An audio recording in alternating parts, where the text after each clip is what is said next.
There seems to be an ongoing debate about which Trump kid is the dumbest, with Don Jr. and Ivanka Trump saying some pretty dumb things. Ivanka, of course, showing that she's completely stupid when it comes to foreign affairs, foreign policy.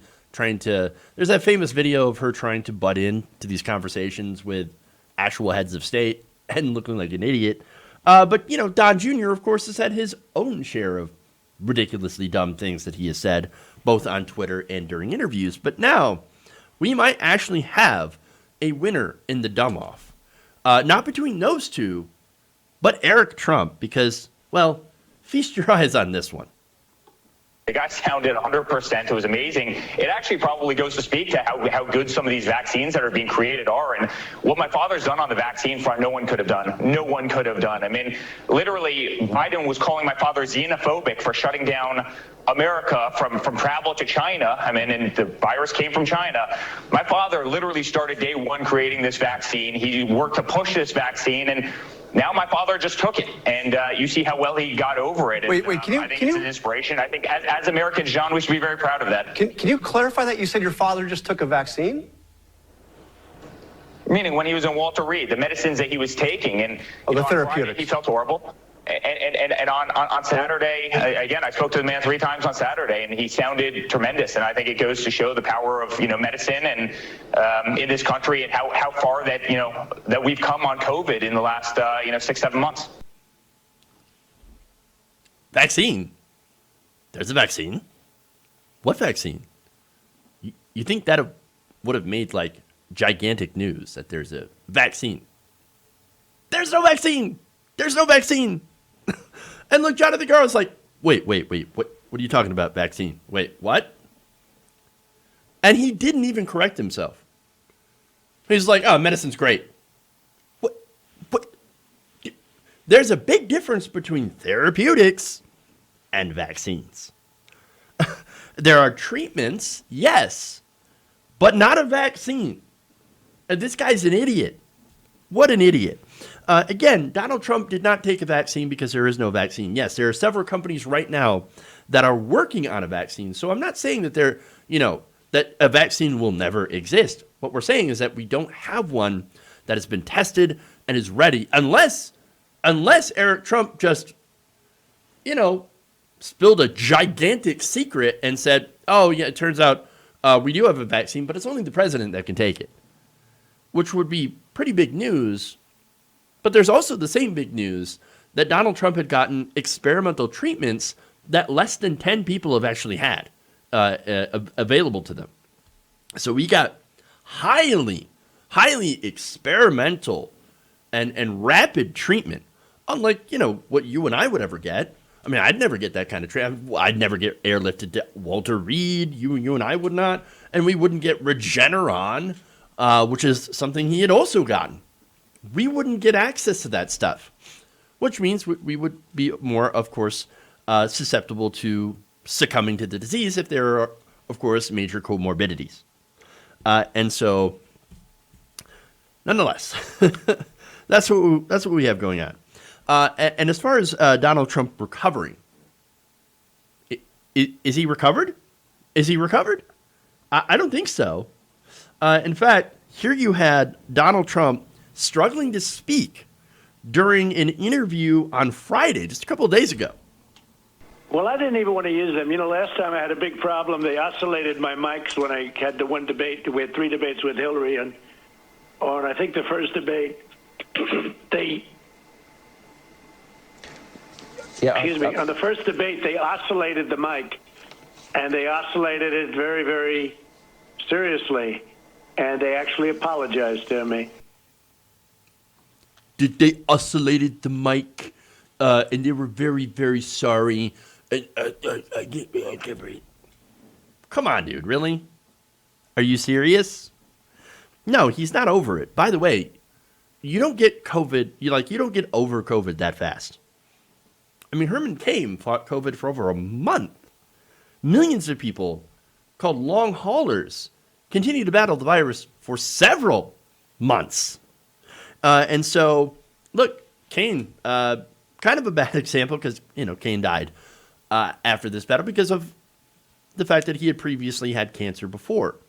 And so that is, of course, a comorbidity. And also, it happened several months ago, and I'm pretty sure he didn't have those experimental treatments that Donald Trump had, which helped him apparently quite a bit. But at the same time, here is Donald Trump.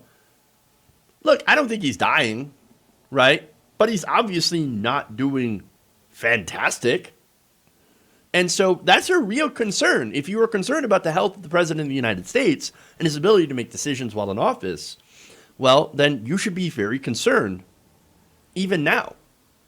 That especially that he's trying to pretend that no, I'm perfect. I'm completely over. No. Look, doctors, here's what the doctors did. They administered a steroid, an antiviral, and an antibody cocktail to the president after he tested positive. Okay. Now, he also received, corticosteroid dexamethasone, which I've talked about before, which can, create, as the steroid does, can create like feelings of euphoria, mania, things like that. The antiviral drug remdesivir, an experimental antibody therapy created by Regeneron. So now Regeneron, interestingly enough, was created in part from fetal cells made from aborted tissue. Now, look, I don't give a shit. Like, okay, I think it's fine that you make those, that you can use aborted fetal tissue in medicines. I don't give a crap. I don't really care if you might have an issue against that if you're on like the pro-life side, like, oh my God, how dare you? I don't care. That said, I wonder what his evangelical followers think. Are they okay? They okay with that? That he used, aborted babies in order to get over COVID? I wonder if they're like, oh no, that's fine actually, because Donald Trump is special and more deserving, and so we're okay with that because they're greater good or something. I don't know. Maybe you should ask Eric about this. Maybe he'll tell you what's going on. Now, Trump's treatment, by the way, is, and this is according to Regeneron's, an official at Regeneron, who is a member of the Trump National Golf Club in New York. So he said this: Trump's treatment with the company's experimental cocktail is a case of one. The president's case is a case of one, and that's what we call a case report.